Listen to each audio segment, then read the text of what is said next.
Hello friends, welcome to Soma kitchen. আজকে আমার নতুন রেসিপি হাঁসের ডিমের কারি, হোটেল বা রেস্টুরেন্ট স্টাইলের ডিমের কারি। এইভাবে ডিমের কারি বানালে স্বাদ ও টেস্টটাও খুব সুন্দর হয়। খুব কম সময়ে ও খুব কম উপকরণে করে দেখাবো এই ডিমের কারি। তবে চলুন দেখে নেওয়া যাক কিভাবে তৈরি করব এই ডিমের কারি। সবার প্রথমে আমি 6টা হাঁসের ডিম নিয়েছি। ডিমগুলো সেদ্ধ করার জন্য একটি পাত্র নিয়েছি। তার মধ্যে পরিমাণ মতো জল দিয়ে ডিমগুলোকে সেদ্ধ করে নেব। 6 থেকে 7 মিনিট ফুল বয়েলে সেদ্ধ করে নেব। এবারে ডিমগুলোকে জল পাল্টে ঠান্ডা করে নেব। তারপর ডিমের খোসাগুলো ছাড়িয়ে ভালো করে পরিষ্কার করে নেব। ডিমগুলো পরিষ্কার করে একটি প্লেটে তুলে নেব। একটি পাত্রে ডিমগুলোকে নিয়ে ডিমের মধ্যে একটু নুন ও একটু হলুদ, একটু লঙ্কার গুঁড়ো দিয়ে ডিমগুলোকে মেখে নেব।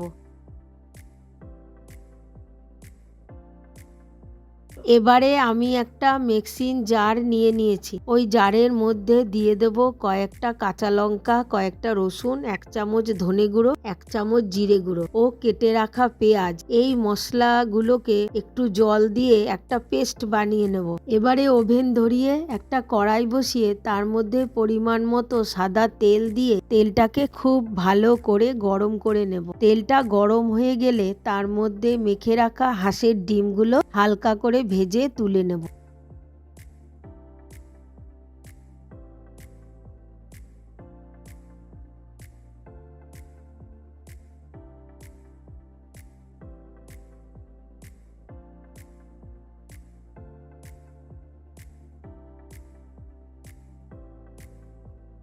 এবারে ওই ডিম ভাজা তেলের মধ্যে 2টো শুকনো লঙ্কা, 2টো তেজপাতা, অল্প গোটা জিরে দিয়ে হালকা করে ফোড়নটাকে ভেজে নেব। ফোড়নগুলো ভাজা হলে ওই ফোড়নের মধ্যে কেটে রাখা পেঁয়াজগুলো দিয়ে দেব। পেঁয়াজগুলো হালকা লাল করে ভেজে নেব।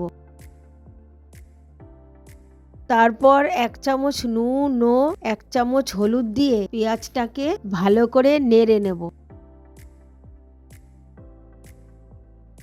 তারপর পেস্ট করে রাখা কাঁচা লঙ্কা, রসুন, জিরে, ধনে ও পেঁয়াজের পেস্টটা দিয়ে দেব। আর 1 চামচ কাশ্মীরি লঙ্কার গুঁড়ো দিয়ে দেব। সব মশলাগুলো ভালো করে নেড়ে চেড়ে কষিয়ে নেব।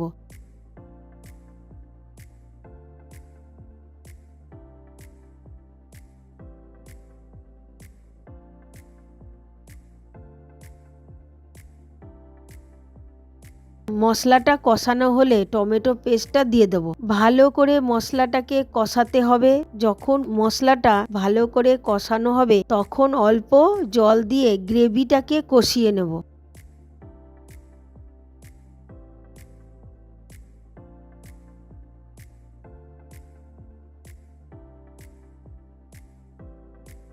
যখন গ্রেভিটা ফুটতে থাকবে তখন ডিমগুলোকে গ্রেভির মধ্যে দিয়ে ভালো করে মিশিয়ে নেব।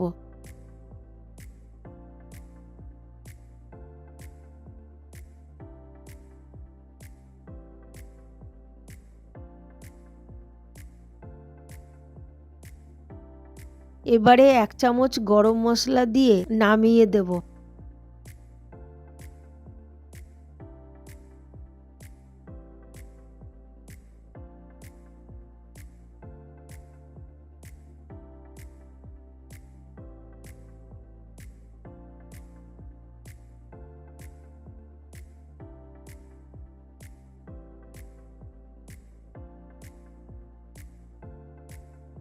এবারে তৈরি হোটেল বা রেস্টুরেন্ট স্টাইলের ডিমের কারি।